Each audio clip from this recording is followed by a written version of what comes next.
Good morning বন্ধুরা, তোমরা কেমন আছো? আশা করি তোমরা ভালো আছো। আমিও ভালো আছি। এখন যাচ্ছি আমার মামার বউর কাট করতে। তোমরা দেখতে থাকো আর সঙ্গে থাকো। প্ল্যাটফর্মে আসছে এটি একটি Bharat passenger train number 03116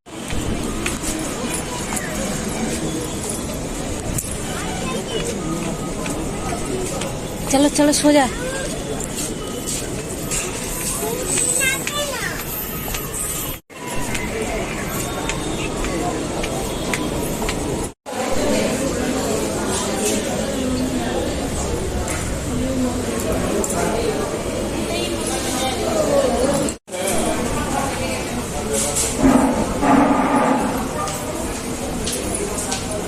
guys, আমরা চলে এসেছিলাম, এসে ফ্রেশ ট্রেশ হয়ে একটু ঘুমিয়ে গেছিলাম। ঘুমানোর পর এবার আমরা যাচ্ছি এক জায়গায়। তোমরা দেখতে থাকো আর সঙ্গে থাকো। সঙ্গে দেখো, আমার বাবু যাবে, আমার মা যাবে, আমার ভাইয়ের বউ যাবে। তোমরা দেখবে কোথায় যাচ্ছি, দেখতে থাকো আর সঙ্গে।